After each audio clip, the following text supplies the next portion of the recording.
There's another story that I want to get your view on, and that's what came from the Pakistani Aviation Authority in the last 24 hours about a third of pilots not actually being qualified to be flying planes. Richard, what do you make of this story, and how prevalent is this elsewhere? It's not. It is not. Phew. Let me say that clearly. It is not prevalent elsewhere. This is the most extraordinary story in aviation. Dubious licenses, fake licenses is how the investigators put it in the Pakistan air crash investigation. And PIA is looking to see that perhaps up to a third of its pilots did not have the correct licensing.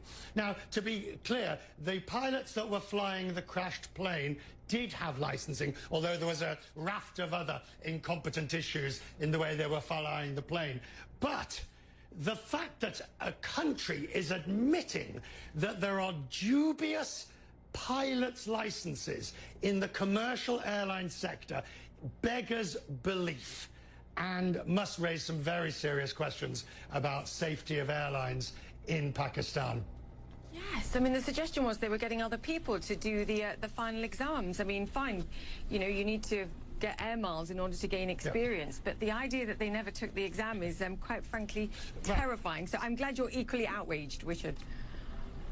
Oh, yeah. Well, we have had cases, isolated cases, where pilots have been flying for decades on forged, outdated, whatever. But they've always turned out to be very good pilots who just didn't have the right paperwork.